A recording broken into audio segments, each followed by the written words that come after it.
like to call this November 20th meeting to order. Please show that we're all here except for Mark Pavey and Teresa Zolmer. If you'll stand with me for the Pledge of Allegiance.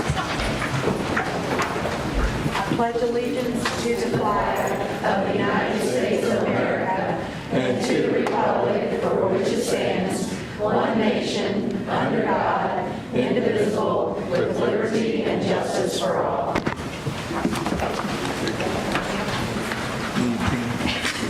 Before we get started tonight, if you would join me in a moment of silence. We have lost some members of our family, of our Greater Clark family, the past 2 weeks. So if you would join me with me in a moment of silence.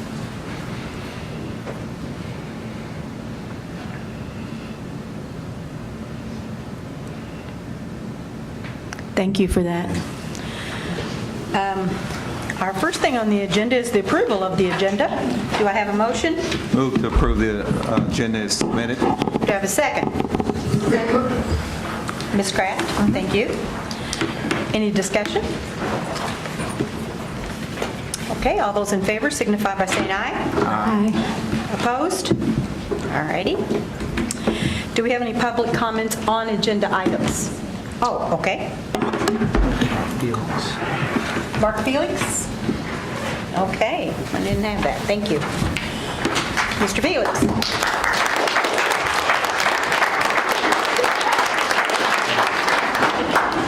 I wish we had a crowd this big every night we do this. You guys got to keep it up. It's great. Anyway, thank you, board, for hearing me. I appreciate it. Thank you, Dr. Mellon. And my name is Mark Felix. I am the GCA president, Teachers Union president, and we just finished our bargaining. I just wanted to talk to you guys briefly. I wrote a few things down here. And board, I know tonight you'll be asked to ratify a tentative agreement between the GCA and Greater Clark administration. I'm not here to persuade you. No, I can't do that.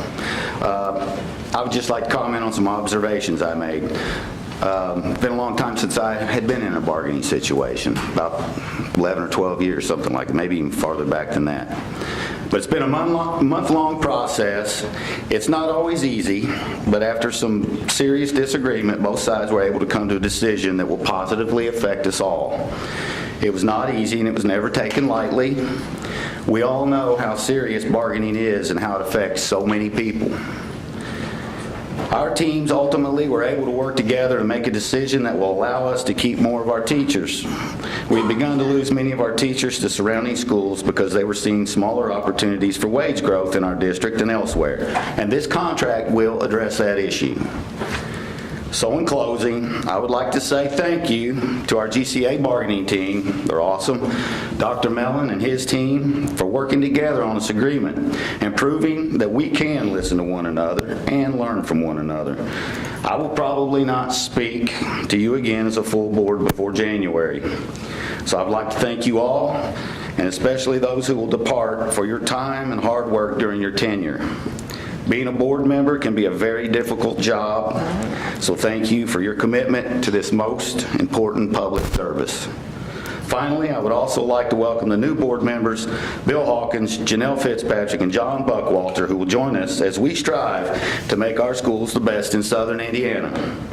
On behalf of our teachers, I would like to wish you all the best of luck in the coming year, and let's make 2019 memorable. Thank you.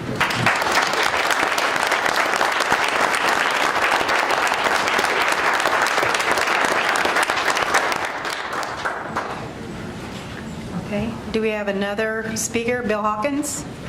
Are you speaking tonight, Mr. Hawkins? Please state your name and your address. My name is Bill Hawkins. My permanent address is 404 Bell Street, Bethlehem, Indiana. I'm currently short-term in Jeffersonville helping take care of my 92-year-old mother. My comments tonight may be construed by some as being against the downtown school. That is not the case. What I am against are a couple of things that I see are problematic in the way this has been taken care of. Dr. Mellon and I had a nice meeting this afternoon, and I understand the situation is a difficult one to come to, and that there are many, many, many things that need to be taken into account, more than any individual can probably handle, and more than the members of the board should have to handle off the top of their head.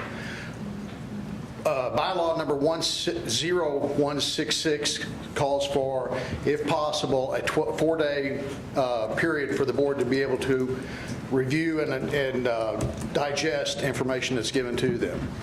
Bylaw 0144.2 calls for the board to thoroughly go through everything that they're presented with and that they have to make a decision on.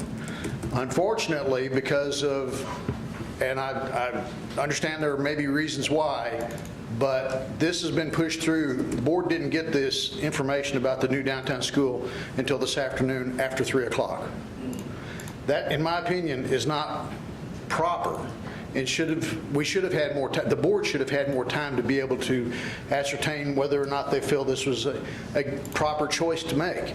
They're going to be asked to approve $11.5 million worth of spending.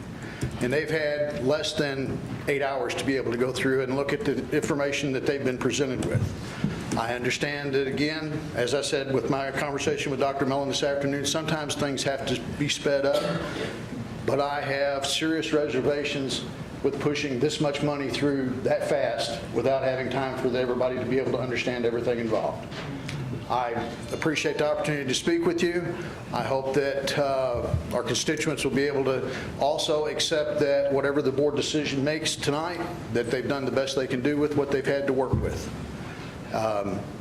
I would also ask the board and the administration to, in the future, try to give us enough time to be able to at least discuss things with our constituents and to give the public time to understand what's going on and what decisions will be made.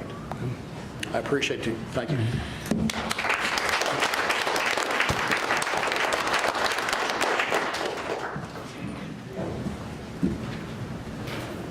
Before we get into our board planning and goals and strategies, you've met Mr. Hawkins, and I'd like for Janelle Fitzpatrick and John Buckwalter. Would you please stand up so we can recognize you? These are our new school board members.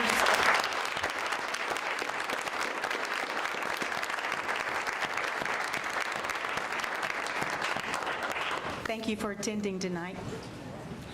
All right, we have board planning goals and strategies. We have our school accountability grades. Is that our first thing? Did I skip something? Yes. Okay, here we go.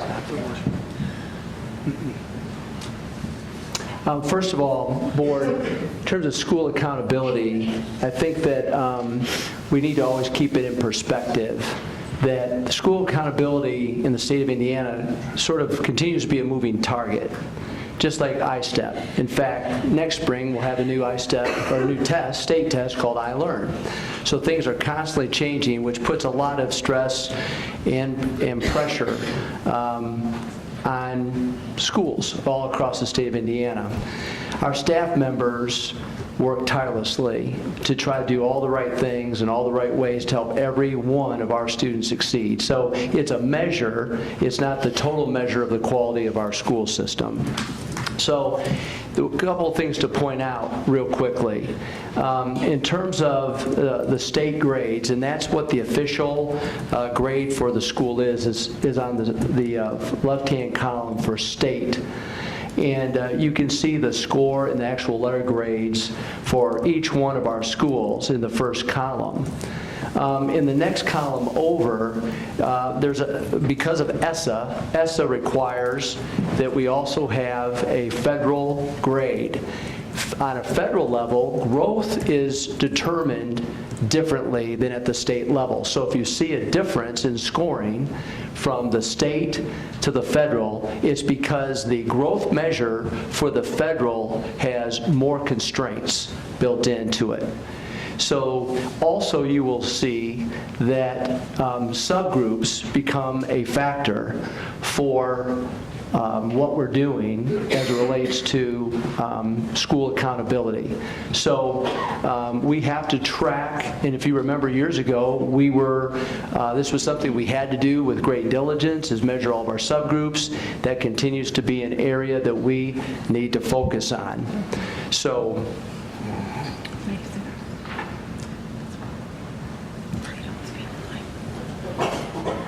if you'll go down a little bit further. Okay, back up, that's right. So basically, what we have as a district is we have stayed as a B district. After 5 years at the C level, we've been a B district for the last 3 years. So our goal is to become an A district, but obviously I'm proud of the fact that we have a very large and a very diverse school corporation, which I'm very proud of. I think we've made great progress as a district, but obviously we have more work to do. We continue to have schools that are in the A range on the state level: Utica Elementary, Charlestown High School, New Washington Middle High. We have other schools in the strong B category. We did have a couple of schools that ended up with a D grade, which obviously I know that they're very frustrated about that, but I also know they're very dedicated to doing what's necessary to move things forward in a very positive way, and they'll continue to be extremely dedicated to see these grades improve. So again, board, I think it's important that there are a lot of important metrics that drive us as a school corporation. This is one snapshot of where our district is. And overall, I think as a school district, having that B grade for 3 years in a row is very impressive. And I don't know if you have any questions, but I'd be happy to answer them at this point. Any questions, board, comments? Okay, thank you. Next on our agenda is the overview of the new downtown elementary school. And are you doing that, or am I calling on Mr. Lake? Jamie Lake. Jamie Lake? Jamie Lake was the design build criteria coordinator for this effort. Great. So I just want to go through the process. So for the downtown elementary school, we utilized the public design build law process, which allows the school corporation to go through a slightly different process than the traditional public bidding design bid build methodology that we are all accustomed to utilizing for many, many years now. So the public design build law is a fairly new law, but it's been utilized quite a bit in Indiana. It's now utilized at the middle school projects at River Valley and Charlestown Middle very successfully. It's gone very well, and the process for the downtown elementary school has also gone very well. So it starts with a request for qualifications, in which we put out what's called an RFQ, request for qualifications, and then we get responses back from interested parties. We got contractor teams submitted their qualifications, and then we selected 3 to move forward to receive the next step in the process, called the request for proposals, of the RFP. So the RFP is a much longer process. Our RFP went out on August 20th, and then we work with those 3 teams back and forth with a technical review committee that represents the school. The technical review committee, or the TRC, is made up of members of the school board, the design criteria developers, myself, Tom Durkin, professional engineer, as well as directors and administrators of the school. And then we also were fortunate enough to have an entire collection of advisors on the TRC. We had about 30 to 40 total people committed on this process, and many of them are in this room tonight, and appreciate all their work. It was a thankless job, and they were took it very seriously. So we go through the process of the request for proposals. The teams come and present to the TRC. They present to us their ideas. We give them the feedback, the entire TRC. They go back and work, they come back and do that process again and again, and then eventually, November 12th, the proposals were due. And the law requires there be 2 separate proposals. One's called a qualitative proposal, which is basically the scope of work, which does not include pricing, and then a sealed price proposal, which is basically a bid, a sealed price bid.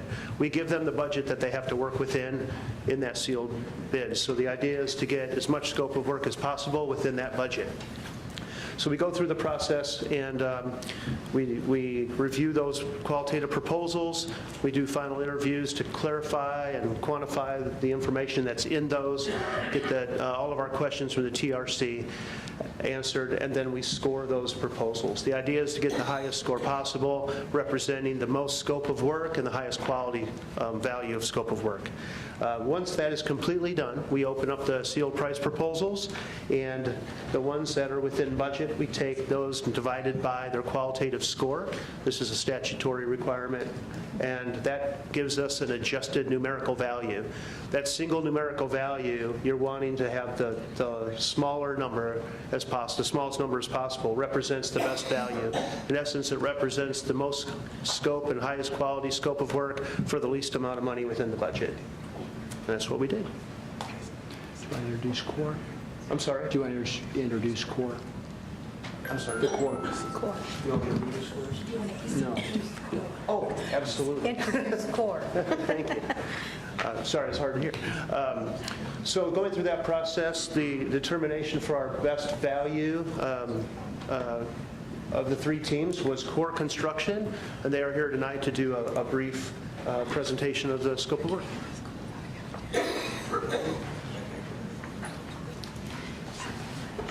Well, thank you, Jamie, school board members, Dr. Mellon, thank you for this opportunity to be here. My name is Seth Beer with Core Construction, and my associate here is Tara Murphy with Lancer plus BB, our design partner on this project. So really excited to share with you briefly what our design approach was up to this point on this project, and excited to show that to you today. First, I want to tell you a little bit about who CORE is, just to give some context. We were founded in Morton, Illinois, not too far from here, in 1937, so about 81 years old. Since then, we've grown to 18 offices all around the country, with a substantial amount of work that we do each year. But I'd like to share that the majority of our work, almost half of our revenue, comes from K through 12 projects. So it's really kind of in the blood of what we do as a company, and that's really led us to, in the last 10 years, we've actually done over 600 K-12 projects around the country, and that's led us to become the 4th largest education builder in the United States. So with that said, one thing that's really important is to understand that of those 18 offices, 3 of those are here in Indiana, and serving local communities with people based right here in Indiana is really important to us as well. So moving on, it's not just CORE that made up our team.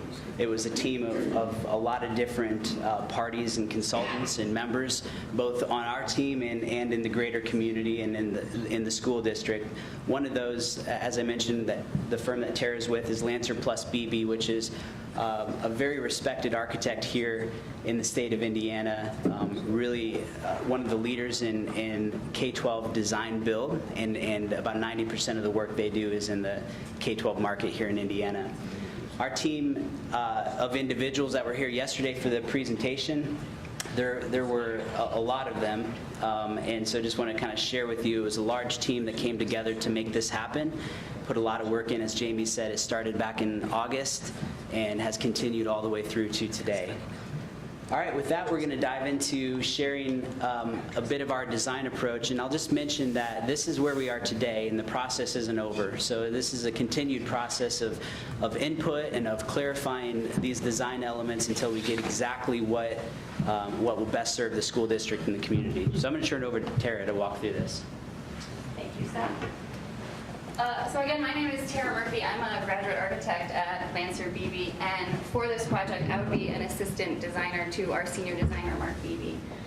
So just starting out here with a site diagram, you can see The darker brown box on the left-hand side, that is actually the existing Jeffersonville Old High School Gymnasium, which we are keeping intact for this project.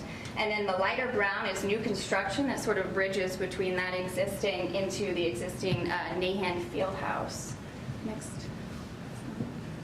So this is, we are zooming in on the north-hand side. So this is Franklin Street, and above that we are demolishing the old Franklin Square building. And then the area up there on the north side of Franklin Street becomes the parking lot for the school, and also adjacent to that becomes a hard surface playscape for your students.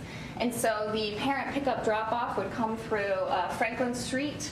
We would propose that this becomes a one-way for safety reasons, and this becomes an opportunity to do double staging with your cars for maximum efficiency when you're doing parent pickup drop-off. And so on the north side of the building, you'll have an entrance into the building that your staff and that your students would use, sort of like the back door. Next slide. So coming down to the south-hand side where Court Avenue is, we have the new construction lines up with the Nahan Fieldhouse to sort of create this real urban edge, so you get a real urban feel in this design. But there's also somewhat of a setback, so you can get some green space between the sidewalk and the building edge. Also along here, there will be, as there currently is, street parking along Court Avenue, which is where we would propose that your bus pickup drop-off would come in. So your bus pickup drop-off will come in the mornings and the afternoons, and in the meantime, when there are not buses staging there, this becomes your visitor entrance, so that the parking lane could be used for visitors. So we'll move on to the next slide, which is the first floor plan. Did you want to talk about? Yes, this one. playground. All right, so as I had mentioned before, you've got your visitor entrance coming in, you've got your staff and student entrance coming in, and that all sort of pinpoints into this interior slide.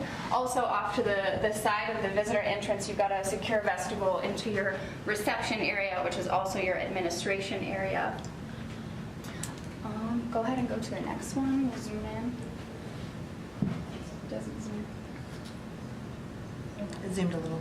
A little bit? Yeah, it did. All right, so coming off to the right hand or the east hand side of the administration, you'll notice some special ed rooms that kind of group together. And then coming north of that, we have a kitchen serving mechanical. And as an option in this design, we actually incorporated the use of some area in Nahan Fieldhouse as a cafeteria, which we believe might become a flexible option in the future. So over on the left-hand side, where those entrances come together, where the slide is, you'll see more groupings of grade classrooms. So you've got your second and your third grade all kind of grouped together there. And then going on the north of that is where you've got your pre-K through your first grade all kind of grouped together in that space where that existing gymnasium is. And kind of integrated in those spaces, you've got some individual instruction rooms, which you can see are the smaller, sort of darker greens. And then the blue colors, you've got some staff space, some staff lounges. There's also some opportunities here in the corridors for some accidental learning spaces, which we are calling study caves, which become these areas where you can have some like soft surfaces and become sort of reading lounges, if you will. All right, and then we're zooming in on this side. Already talked about that. So we can go ahead and move to the second floor, which will be next. So up here on the second floor, now this is all really part of that existing gymnasium building, except for this piece, this two-story piece where the slide is and the entrances are. So again, you have the fourth grade classrooms, the fifth grade classrooms grouped together. You have a music classroom, you have one special ed classroom up here. And then the media center is strategically located here on the second floor, right next to a multi-purpose room, which has these garage doors that open up in between the multi-purpose room and the media center, and then a garage door that can also open up into the corridor so that space can become really activated and utilized in different ways.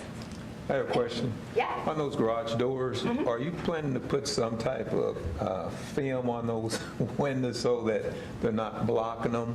So in other words, they can see out. Yeah, I mean, yeah. Ideally, they would have some transparency to them. At Charlestown Middle School, when we were up there, they were putting things over that so the kids Couldn't would look through. Yeah. So you're saying you'd prefer it to be transparent or not. Be tinted some kind of way, Yeah. so you just don't automatically. Yeah, certainly. I mean, it could be something that isn't transparent, so that when it's closed, you're really closed off, but maybe then when it's, physically open, it becomes obviously a very open space. Right. And as I mentioned, the media center is really strategically located here on the second floor, so that gives an opportunity for your preschool through your second grade to utilize that slide. All right, looking at some renderings of the exterior of the building, you can see where there are these white roofs, so those are the existing buildings, and then where we have this dark gray roof, that is new construction. We'll go to the next one. This is the front entrance canopy, so something that's sort of like modern and very fresh, very obvious, and very engaging. This is the front visitor entrance. As far as the materials that you can start to see, there is red brick. Of course, you want to sort of match and mimic the existing gymnasium building and the Nahan Fieldhouse. We've also incorporated some economic sort of sandstone colored split face block that sort of mimics the look of the limestone on other buildings. And then we also have, up here we have sort of this modern cornice that would be made out of corrugated metal that becomes a screen for some of the mechanical units that would be on the roof. I'm going to keep going around. So coming around to sort of the back side, you really start to see how this, the existing structure and the new construction really starts to create, like hugs the playground, if you will, and sort of creates a very like intimate space within there. Go on to the next one. And then zooming down, looking into that playground, into that staff and student entrance, you've got some really good visibility of that double-heighted space for that slide. It makes it really exciting for the students. And then on to the last one, which is an interior shot of that slide space. So right here we have our back to the visitor entrance, and we are looking out sort of the back doors where the playground is. And then here to the side of that is actually where the art classroom is, where we have a double-sided display case. So that not only allows you an opportunity to display some student artwork, but also some visibility into and out of the art classroom. And with that, I want to go ahead and end and say thank you. Yeah, thanks, Tara. So just a couple things to finish up on here is just want you to reiterate, as Jamie mentioned before, that the design that we showed you today fell within the budget that was set forward by the committee. And secondly, that we are dedicated to utilizing local subcontractors and involving them in this project. We're not a self-perform company, so we're going to, we will engage the local subcontractor community to build this project. And lastly, that we're just incredibly grateful to have been able to go through this process, and that the TRC has, as Jamie mentioned, it was an extensive process and probably the most extensive that I've been involved with in my career. So I commend you for putting together a truly comprehensive process. And we're certainly grateful to have earned your trust to serve the school district in this way. Thanks. Thank you. Thank you. Thank you.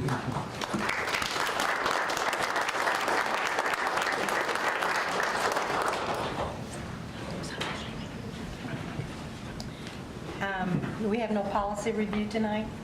No? And it takes us to our budget report, our fund monitoring report. Dr. Dykle. Yes, hello, Board. For October, you could see we get our normal tuition support of $5.6 million. One thing that's out of the ordinary, we have a receipt for $28,821, and that was for the sale of the auction items that we had, all the good junk that we sold. It's really about $32,000 because the rest of it came in November. So you can see we are looking at a cash balance at the end of the year, December 31st, of $1,327,000. Excuse me. On debt service, there was no activity. We're still looking at an ending cash balance of $67,000. Pension debt, no activity because we just do those at the end of every 6-month period. We're looking at $105,000. In capital projects, we only had one receipt, which is normal. It's our local option income tax for $62,299, and we spent $284,000. So we're looking to see a cash balance of approximately $1.3 million at the end of the year. Transportation, we received a little over $1,200, almost $1,300, and that's from extracurricular and other things.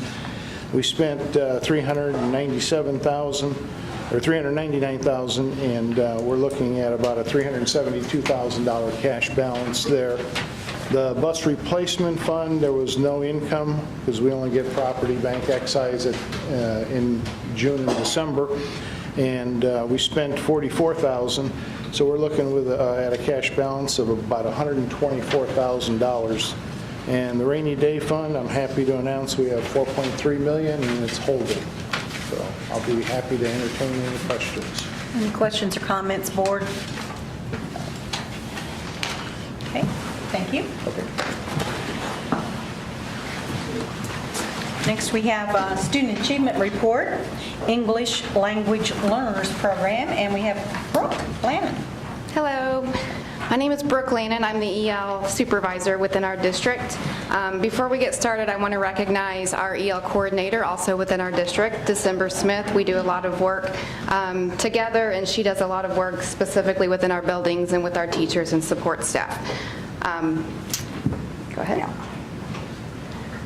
I want to start with just our population breakdown. Within our district, currently, we have 1,182 English language learners. That's 11.4% of our total enrollment within our district. We're going to talk about two different numbers tonight repeatedly when I get into our specific buildings, but approximately 668 of those 1,182 students are our EL students who are technically receiving services. That means that they are at an English proficiency level of a 1.0 to a 4.9. We are higher than the state average currently. The state average is a 5.2% EL population, and we are currently at a 6.4% EL population. That is an increase from last year by about 1.1%. This is a breakdown of the majority languages that are spoken within our district. As you can see, Spanish is our top spoken language of those 1,182 students at 980, Arabic being the second, French, Mandarin Chinese, and then our Mongolian. Our program schools within our district, we have North Haven Elementary, Parkwood, Pleasant Ridge, and Jonathan Jennings. Our middle schools are River Valley Middle School, and that's my error. I did leave off Charlestown Middle School, but they would be our program middle school in Charlestown. High School, Jeffersonville High School, and Charlestown High School. We'll start with North Haven. If you've not had a chance to go to North Haven recently, you need to. It is a beautiful new building. Our EL teachers have fabulous new spaces that our students are benefiting from. North Haven's total EL population is 157 students. Of those 157, 138 of those students are receiving EL services. We have 4 English language learner teachers at that building, as well as 1 translator. One of the unique features of North Haven is our teachers actually speak 4 languages. So it's pretty common for our teachers or translators or tutors to speak Spanish, but at North Haven specifically, we have an array of languages. We have Spanish, French, and Mandarin Chinese that are spoken by our teachers. Parkwood Elementary, total population at Parkwood is 552. Their EL population is 244, so they are currently the highest EL population within our district. 44.2% of their students are considered EL students. They currently have 5 English language learner teachers, as well as 1 translator. I will tell you too, our translator at that building goes above and beyond his duties every day. He is very involved with all of our EL families as they transition out of Parkwood into River Valley and to Jeff High. They're very dependent on his services.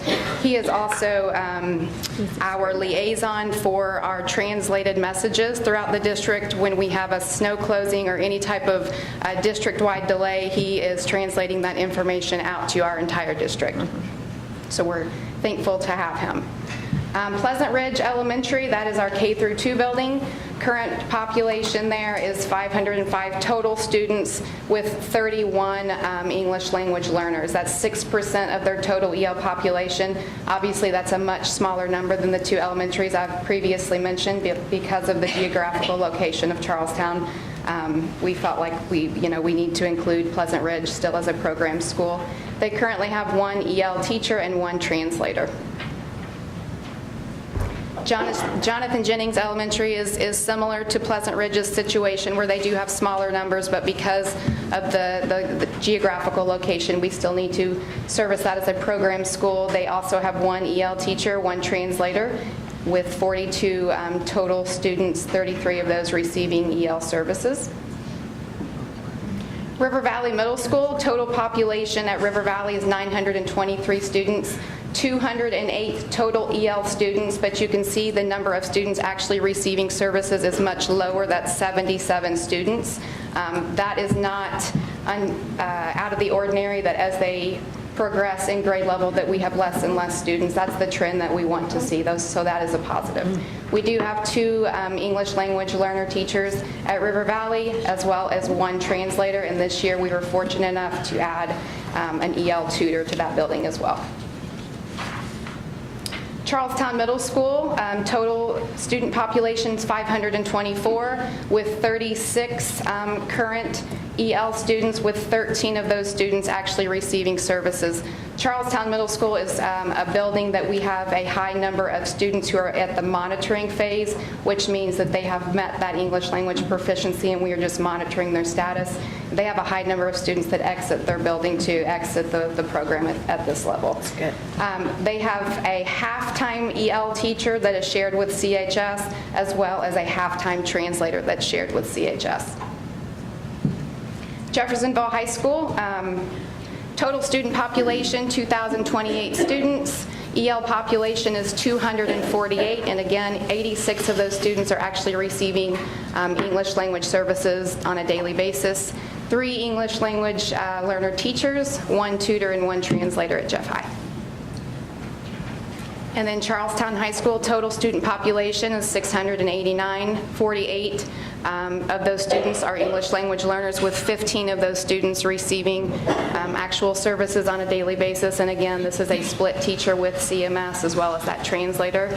I will say that Charlestown High School, for the first time in many years, has had the highest level of level 1 students. That means that they're recently arrived to our country, and so that has been an adjustment for us. CHS and CMS have worked great together with sharing that teacher and allowing that teacher to possibly spend a little more time at Charlestown High School to service our most needy students. We've talked a lot about the proficiency scores. I wanted to just kind of give you some insight on how we actually assess our EL students and how we get those proficiency scores. The WIDA Access 2.0 is an assessment that we are required to give annually to our students. Actually, just today, we trained about 35 staff and support staff who will be administering that assessment in January to our students. That assessment window is January 14th, and it runs through March 1st. And so the entire population of students, levels 1 through 4.9, will take this assessment during that time. So it's a lot of testing schedule arrangements. It's a big portion of our program school's day during this testing window. This is a breakdown of our proficiency data from the previous year. This just shows you the number of students and the percentage of growth at each level. As you can see, as you go down or you get higher in the grade level, so 10th, 11th, and 12th grade, you do see that growth drop off pretty dramatically as compared to the lower grade levels. But again, that's not uncommon because we have students who have less room to grow. They have reached, higher proficiency levels, and so that growth rate is just is going to be a little bit shown a little bit less there. This is just a breakdown of how our corporation compares to the state of Indiana. Very, very similar in our proficiency ratings there. As you can see, the main difference there is that the state of Indiana has a very small portion of students at 6.0, which is the highest proficiency level, and currently we do not have any students at that 6.0 level. Just a little background of how our program is funded. In addition to our general fund, we also have 2 grants that we are fortunate enough to have eligibility for each year. It's the Non-English Speaking Program Grant, better known as the NESP grant, and the Title III grant funds. We were commended on our Title III application this year. They were very complimentary of our program descriptions that we gave and felt like it was a very sufficient program for our students. With these grant funds, we have salaries that we pay. We pay 5 teachers and 1 tutor out of these grants. We're able to purchase materials, curriculum, supplies, and software that are used by our EL students on a daily basis.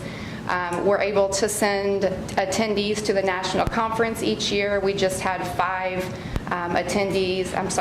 attendees that we sent this year to Detroit, Michigan, to the WIDA National Conference. And then we're able to provide professional development too for our EL teachers and our general ed teachers who are servicing our EL students.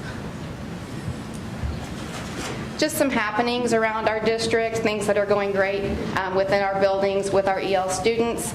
In March of 2018, there was a Culture Day that was held at River Valley Middle School. In May of 2018, we had a World Fest event that was held at CHS.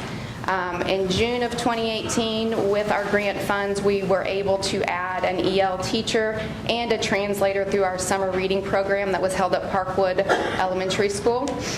Like I mentioned, in October of 2018, 6 teachers and support staff were able to attend that WIDA National Conference. We're able to provide ongoing parent support groups.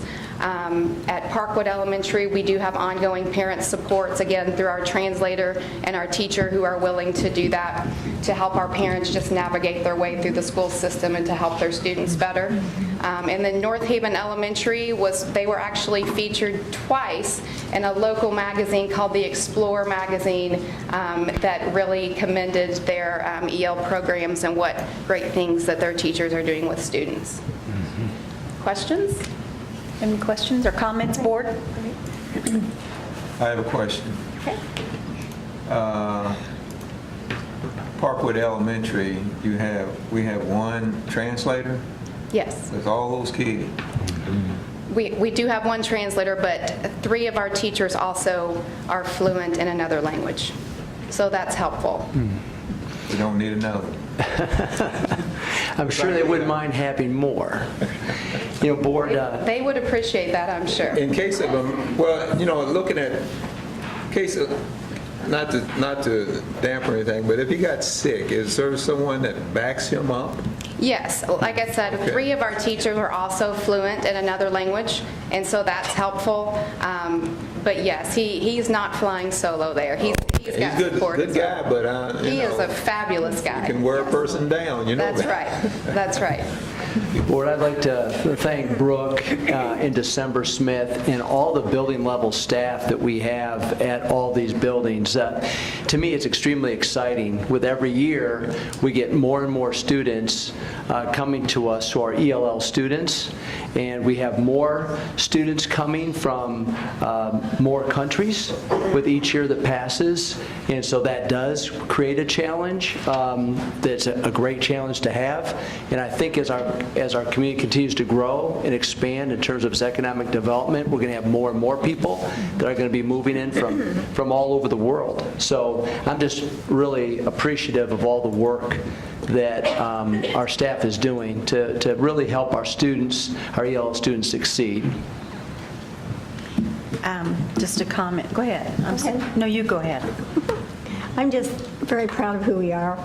We are the world, and not everyone is.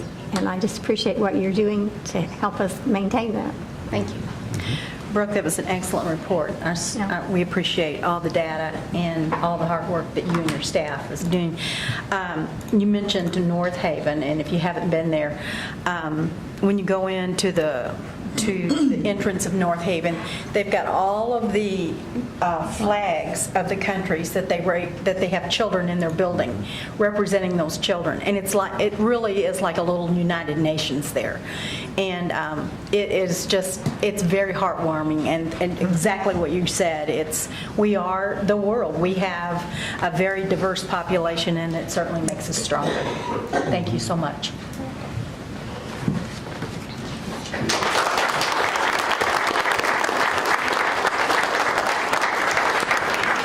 Brings us to the consent agenda, and the consent agenda has things like our claims, our travel report, our field trips, our fundraisers, personnel and stipend report, and any member of the board may remove any of those items to consider separately, or we can get a motion to pass them. Did I skip something? Yes, you did.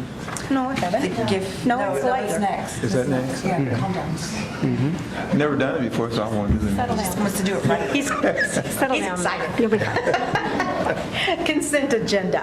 Would anybody like to remove anything? Okay. Do I have a motion to accept the consent agenda as presented?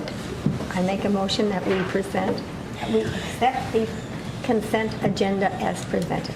Do I have a second? Second. Thank you. Although, any comments? I have a question. I couldn't help but notice because it was the only thing on the overnight travel report, although also Renee, it says put board date. I think you're supposed to put the board date there. That Dr. Bellin, you're going to the Midwest Suburban Superintendents Association in Florida. Do you want to tell us what that's about? Sure. A couple years ago, I was asked to be one of 10 superintendents in Indiana to represent our state as part of this Midwest Suburban Superintendents Conference. So I was honored to be asked to do it. There are actually 2 meetings that are held, one in January in Florida and one in July in Chicago. And basically, the group, there are superintendents from about 7 Midwestern states that come together. We're able to not only network with one another, but listen to national speakers that are educational experts, not only in our country, but also internationally. And so there are things that I've been able to pick up there that I can bring back to our corporation. And so, again, I feel very fortunate that I was asked to be part of the state representation for that group. And the expenses that are on this report, is this travel and going and everything? Will there be other expenses involved in the trip? No, everything that's No there. PMs or? Right. It's also the membership. Right, I figured there was yeah. So that's all the fees in one swoop. Thank you. Any other comments? All those in favor signify by saying aye. Aye. Opposed? Thank you. And now, Dr. Clayton, could you share with us the gifts to buildings? Do you want me to speak in Teresa's voice or mine? No, I want you to use your own voice. Thank you. First off, Teresa Zolman normally does this for us, and she's not here tonight, so I asked Dr. Clayton to do this. try to be creative. I would like to say one thing. I've noticed since being on the board, New Washington is always on there. And they're on there 6 times this time. And that's good. And on behalf of the board, we would like to extend our appreciation to those who have donated to these schools. And I would like to move that we accept the 25-23-61 total contributions at this time. Second. We have a motion and a second. Any comments? You did that very well. Thank you very much. All those in favor signify by saying aye. Aye. Opposed? Thank you. Now we come to our action items, and we have Ms. Geltmaker is going to talk to us about our appropriation of our Teacher Appreciation Grant. Yes, Gord, good evening. Each year, we receive funds in the form of a Teacher Appreciation Grant from the state, and this is a bonus for our teachers who are highly effective and effective based on their evaluation. This year, we received $298,573.24 to distribute to those teachers. We have 295 highly effective teachers who each will receive $475. And we have 301 effective teachers who will receive $380. State statute, as reflected in our board policy, controls how we distribute those funds.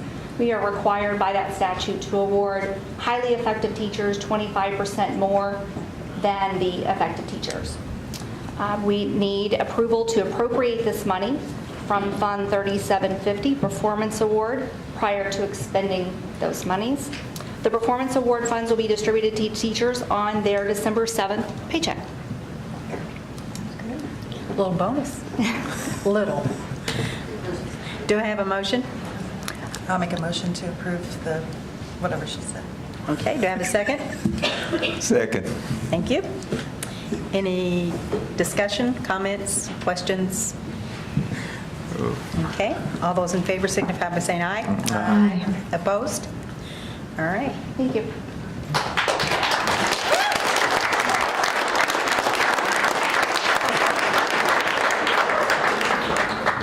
You guys get happy for just a little bit of money, I tell you.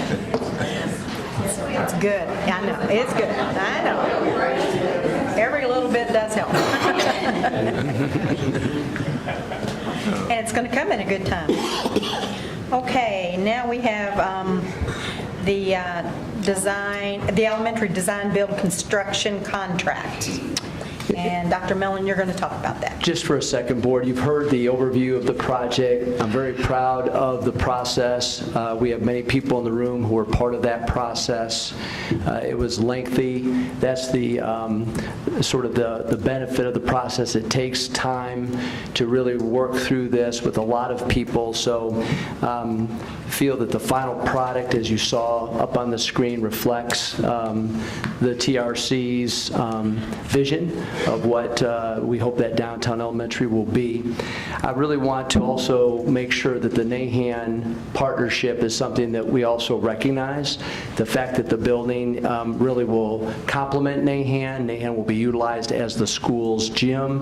The Nahan may be used as the cafeteria and for other purposes. I think that connection between our school system and the Parks Board with the Nahan Fieldhouse is something that historically leaves a legacy for our school corporation, which I think is also very powerful. So at this point in time, Board, it would be my recommendation that we approve the design build construction company, core construction for the downtown elementary.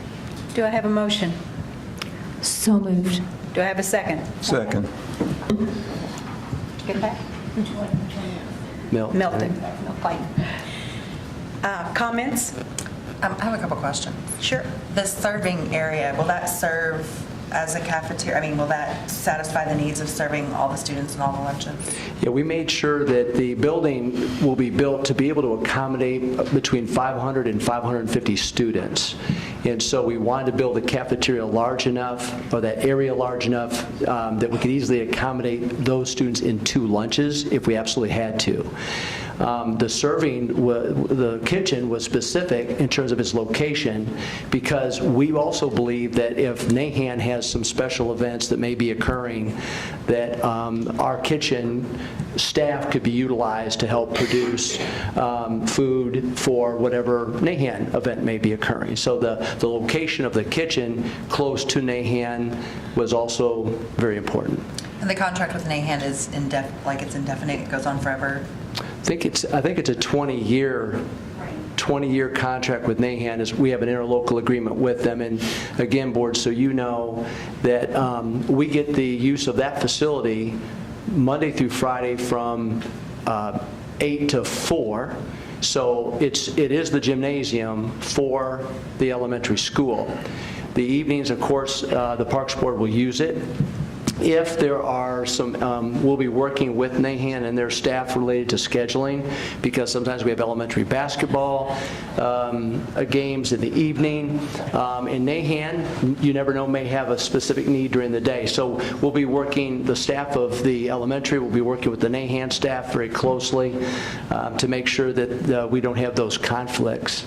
There'll be an office in the Nahan Fieldhouse for the PE teacher, and there'll be storage area in the Nahan Fieldhouse also for PE as well. So we thought that that was a positive.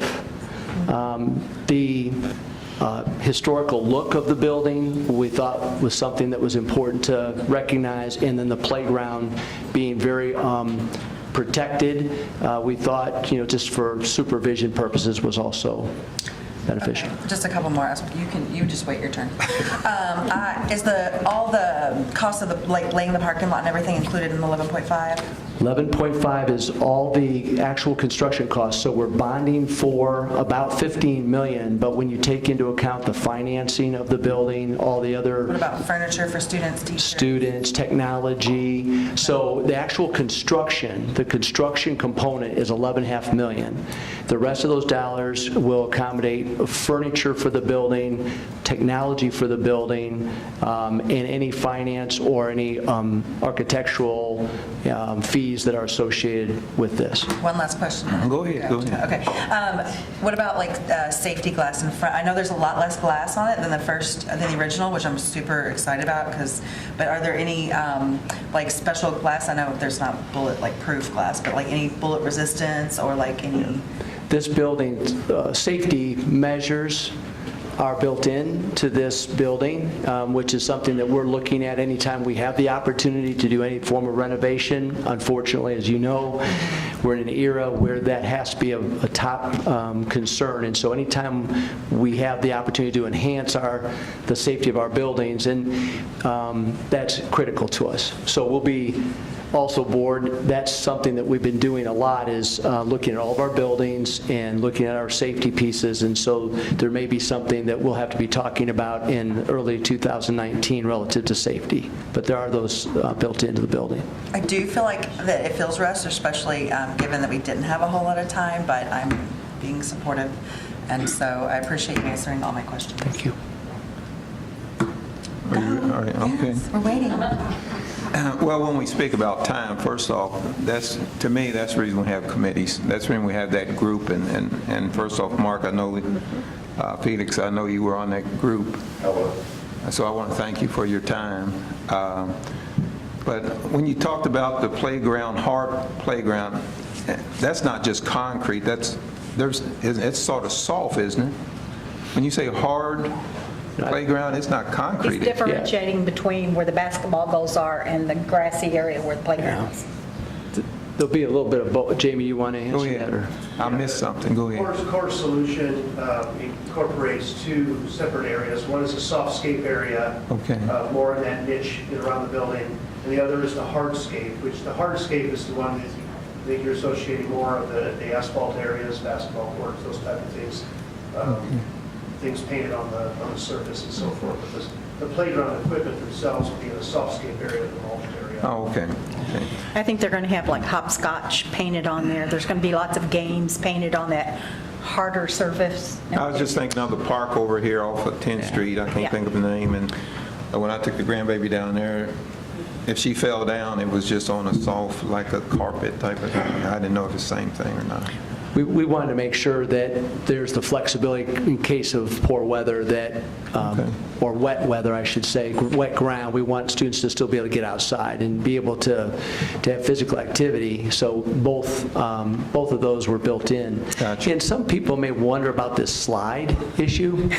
I wasn't wondering about that at all. Yeah. Well, there was a design component that was seen early in the process, and the bottom line is it's not like people can just randomly go down this slide whenever they want. It's really built into a reward system.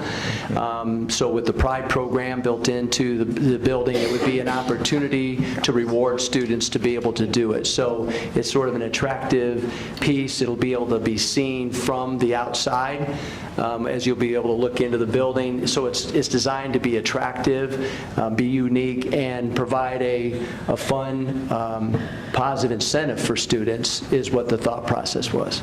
Very nice. Okay. Yeah. Anything else? I was the board representative on this technical review committee, and it was a very thorough process. And we had voices from our parents that were on there, and I know we've got at least one here. Ed, would you like to stand up, please? Ed Seward was on there. He is a Maple Elementary parent, and we appreciated his hard work. Are there any other TRC members here besides? Oh, I'm sorry. Ms. Darku, back here in the back. I didn't see you. Why don't we have everyone stand? Anybody that was on the TRC, would you please stand and be recognized? I know a lot couldn't be here tonight. We also have the City of Jeff represented. We had the Parks Board represented. So we had a lot of voices there, and one of the things we heard about that playground is from our community is they wanted access to that in the evenings or after school. So the fact that those are going to be separated is, could be good. The process was very thorough, and all three companies did an excellent job, and we could have been very proud of any of them.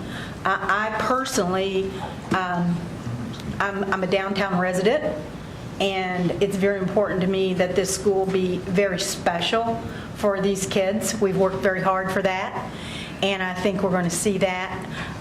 And being an old folk who graduated from the old Jeff High School, the fact that we're, and a preservationist, the fact that we're saving that building, the facades of that building, I think is good. And I think the community, the downtown community that works so hard on the signature drive, I think they're going to be pleased, as our representatives shared with us on that. So. Teresa, I just want to thank you for your time, because we all serve on committees, but usually those meetings are an hour, maybe 2 hours. I know some of your all's meetings were like all day long. 8 to 5:30 yesterday. Yeah. So thank you, everyone who did that, but especially Teresa. You're welcome. Any other comments? All right, we're ready for the vote. All those in favor signify by saying aye. Aye. Opposed? Thank you very much. Thank you.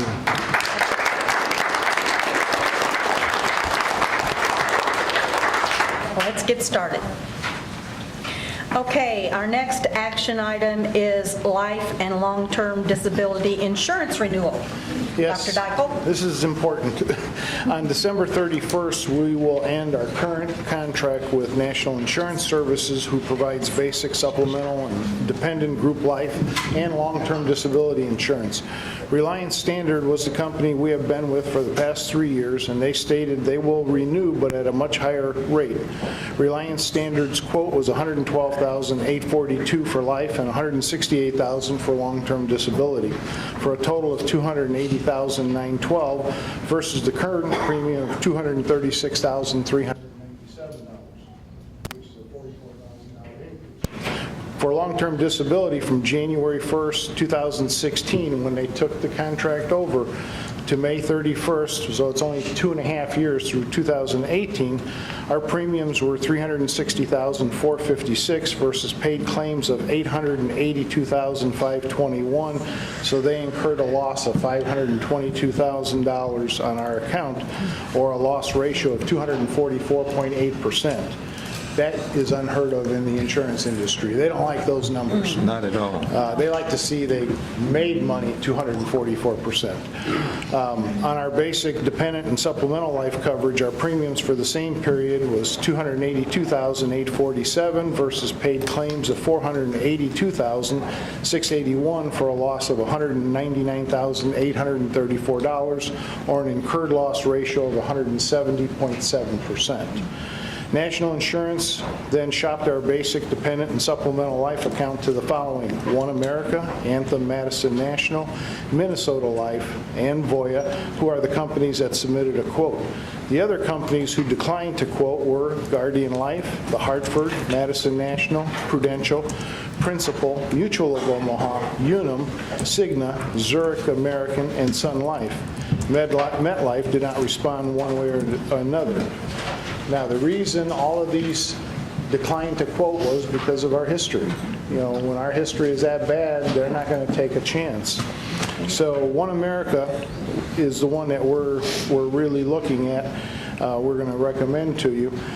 They will allow us to keep our current composite rate for current employees, but for new employees, it will be age banded. We're going back to the old age banded again.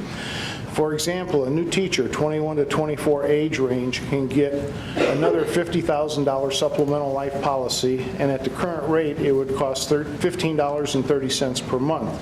On the age banded rate, the same amount of coverage would cost $3. That's the big difference, for a savings of $12.30 per month or $147 per year. For someone in the 55 to 59 age bracket, senior members, the cost would be 46 cents per $1,000, or $23 per month, or $276 per year. When someone is approaching the age of 50, they should switch to the composite rate quickly. So that'll just be 1 year that they're going to have that option. National Insurance also shopped our long-term disability insurance to Madison National Ltd., Reliance Standard Ltd., AUL One America Ltd., and Voya Ltd. And we have the quoted amounts listed below. We are recommending that the basic, dependent, and supplemental life insurance and long-term disability insurance be awarded to National Insurance One America for 2019 through 2021 at their combined quote of $237,061, which includes a $1 per employee subsidy tech credit per month, or $18,744 for the year. So that's who we're recommending. Sorry for the long dissertation on this one. No, it's a lot there. Thank you. Do I have a motion? I'm waiting on the wording. Thank you. Move to approve the contract with National Insurance Services, One America, to provide basic, supplemental, and dependent group life insurance and long-term disability insurance for our employees. Do I have a second? Second. Thank you. Discussion? Comments? Okay, hearing none. All those in favor signify by saying aye. Aye. Opposed? Thank you. Thank you, Dr. Beck. Now we have this little item of the teacher compensation modification. School calendar. Oh, Real quick, though, this will be fast. I'm trying to get there, This will be folks. I'm fast. trying to get This will there. be fast. School calendar, who cares? Board, very quickly. A lot of people care. No. Real quickly, this really involved a lot of extensive conversation and discussion. We basically took this current year calendar, and really next year's 1920 calendar is pretty similar. The main difference is that Election Day in November would be used as a combined parent-teacher conference and/or professional development day, and that'll be worked out by at each level, elementary, middle, and high school. But this is a calendar that matches closely to this year's calendar. That is the one major exception. There's school starts in August, ends in May. There's a full 2 weeks, 10 days at Christmas, which was important. So we tried to listen to get input and feedback from many sources and feel like this is the calendar that's in the best interest of all involved. So I would recommend that we accept the 2019-20 school calendar as presented. Do I have a motion? So moved. Thank you. Do I have a second? Second. Discussion. Excuse me.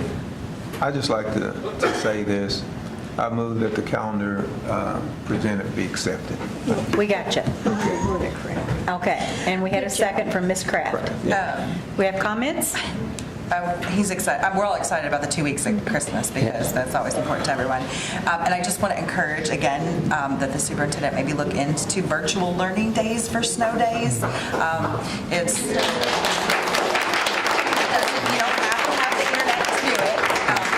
A lot of, especially area schools, do it very, very, very well. I can even help you with the application. I've filled one out before and got my school approved, and it keeps learning going, and there's no, I mean, if we argue this summer they forget things, they can forget things in a day. And so keep that learning at home, create that culture of learning at home with virtual learning days. And we have begun that process at an executive team level. And that's something that will it needs to be thoroughly researched, because across the entire state there are definite pros and cons to at both sides of that. I love research. I'm a huge nerd. We'll do it. Okay. And this calendar was developed in cooperation with the Teachers Association? It was discussed, yes. Discussed? Okay. Thank you.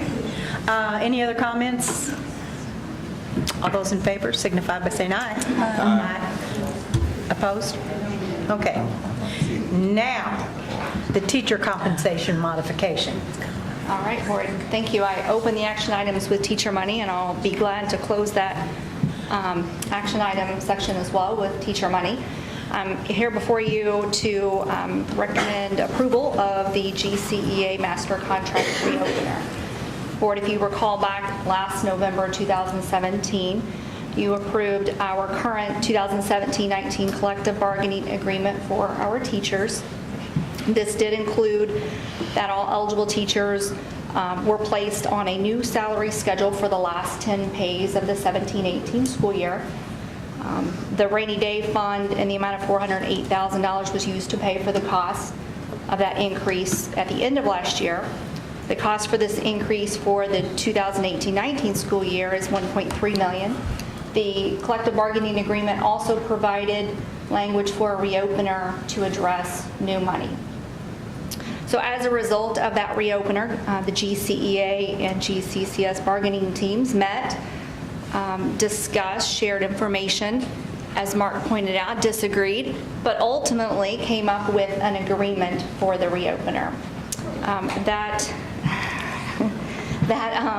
agreement includes the distribution of new money. Our new money amounted to just over $1,452,000, and that was comprised of state tuition increases and also savings from teacher retirements, resignations, and teacher position cuts. Our reopening agreement will allow for eligible teachers to receive a salary level increase totaling $761,205, and eligible teachers at the top of their respective salary scales will receive a stipend in the amount of $1,000. Those stipends total $230,400. The total monies provided to teachers from the new money is $991,605, which is approximately 68% of the total new money. The Greater Clark Education Association voted to ratify the contract on today's date, and the new language to the master contract is provided in your material. Both the stipend and the retroactive salary increase will be paid to the teachers on or before the last payroll of February 2019.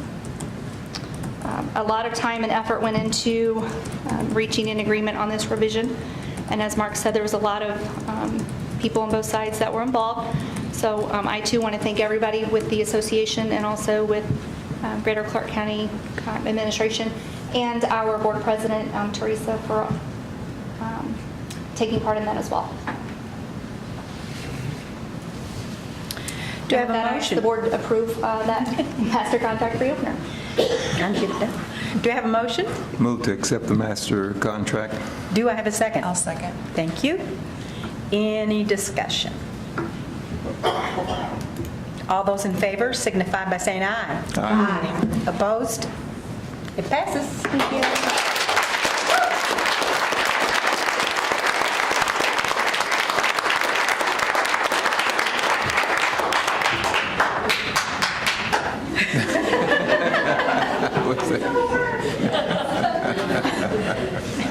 We've had a lot of applause tonight, haven't we? Yeah.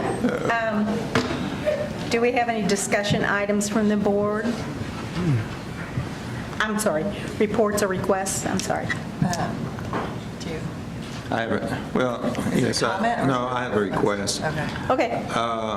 To make sure that our contractors, bus contractors are prepared to bid, we need to make sure that the bids are out, so if they need to buy new buses, they've got time. I've been getting some calls to see when that was going to happen in January. Somebody said March. It gets kind of late for them to buy used buses or whatever. Everybody's buying those now, so I'd like to know when those would be. You're referring to contracted bus drivers? Right. Oh, okay. Yeah. Yeah, okay. Thank you. Any other? Yeah, or is that all? No, I have one more. Don't be greedy. The other thing, I would like to revisit the walk zone there in Capitol Hills and North Haven. I've got some issues with that. I'm sorry I wasn't here, but I know there was one vote against that. But when we start taking away transportation for within a mile or whatever you want to call the no transportation zone now, and then there's other areas. So I think everyone should be treated the same. Everybody doesn't have transportation. There's a lot of people out trying to pick up kids, girls, boys. So I've got a concern with it. If we have to buy a new bus to do whatever we have to do for the middle school, that's a decision that was made many years ago to move the elementary, which there's no problem with that, but that 10 buses was added to accommodate. But the way it's set up, we're always going to have a problem with getting kids. I was told that the buses were getting to River Valley on time.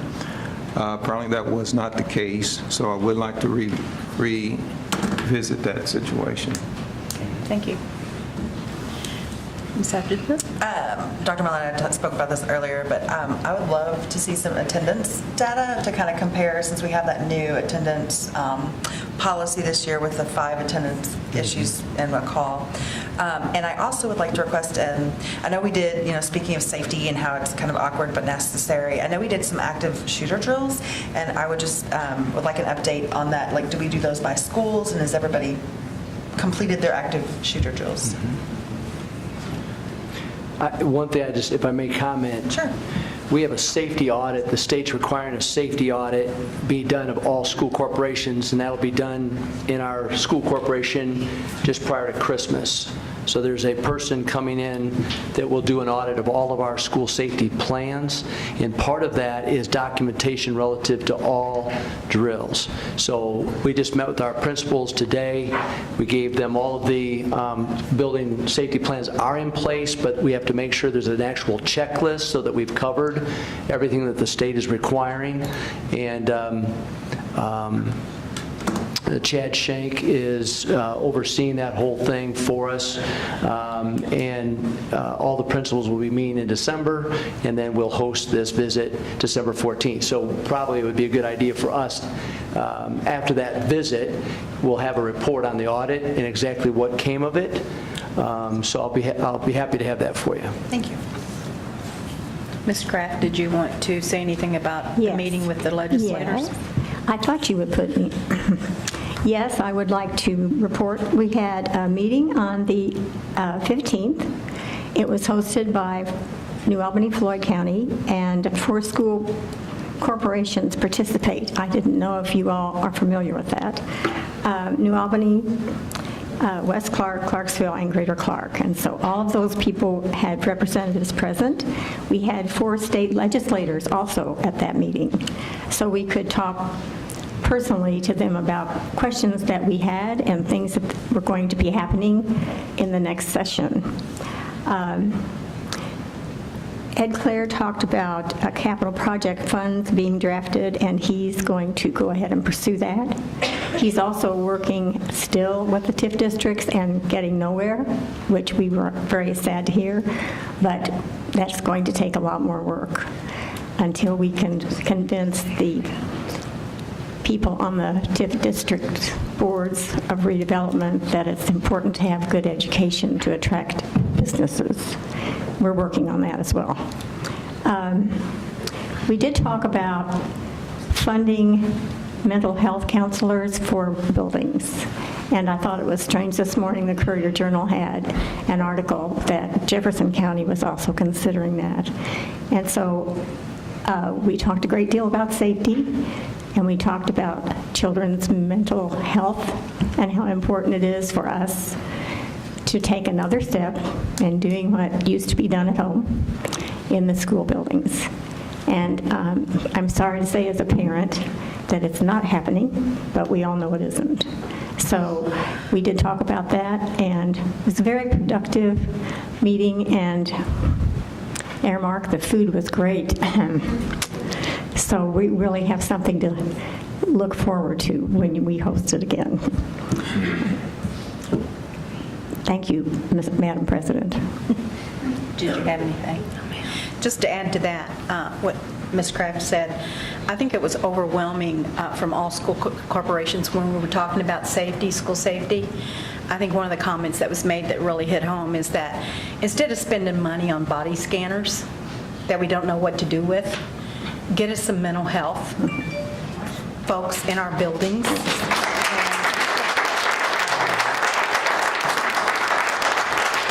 I think they listened to us, the legislators listened to us, because it was overwhelming, came from all of the school districts. We recognize that that's the help we need in our buildings. Okay. Do we have any public comments on non-agenda items? All right.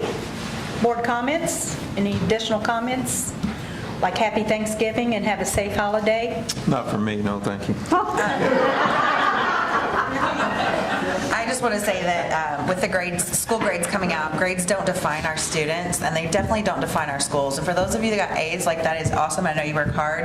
And for those schools that didn't get A's, I know you guys work hard. And I've been sitting in a cafeteria and getting scores and just being crushed because I worked so hard for those kids, and I know they work hard for you.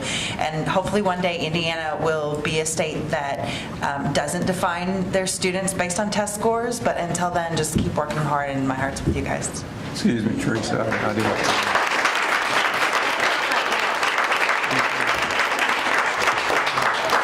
Dr. Clayton has reconsidered. He does have something. I just answered your question, she jumped ahead. I would first like to thank all the teachers for a great job that you have done. No, I didn't. I know, Well, I'm going to say it too. I've got grandkids. I've had kids that have went through the system, and you guys do a good job. I don't know how you take it every day in the classroom with the small kids and with the middle school kids, but you do a good job, and I want to thank you. And as far as you really didn't show up because we weren't going to deny giving you a raise. But anyway, again, on behalf of my family, thank you, because it is a good job that you do. Thank you. Ms. Kraft, do you have anything? Just to elaborate on that, my grandson said when he went to IUS the first semester and he came in and said, Nanny, why do these people not get it? These people in my class, they haven't had any of this stuff. I said, that's because you went to Jeff High, you were a Greater Clark kid. Oh, is that right? That's why, so thank you.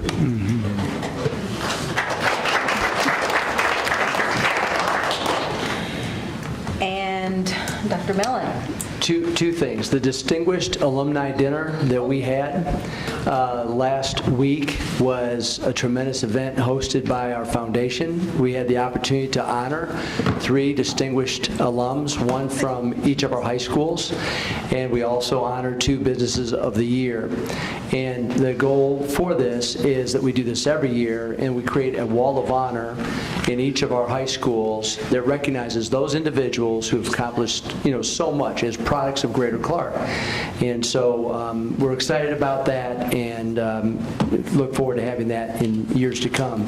And then lastly, just have a great Thanksgiving. You guys deserve a break, and I appreciate all of the work that you do on a daily basis. And have a safe one, too. Do I have a motion to adjourn? I make a motion to adjourn. Do I have a second? Second. All in favor signify by saying aye. Aye. Opposed? We're adjourned.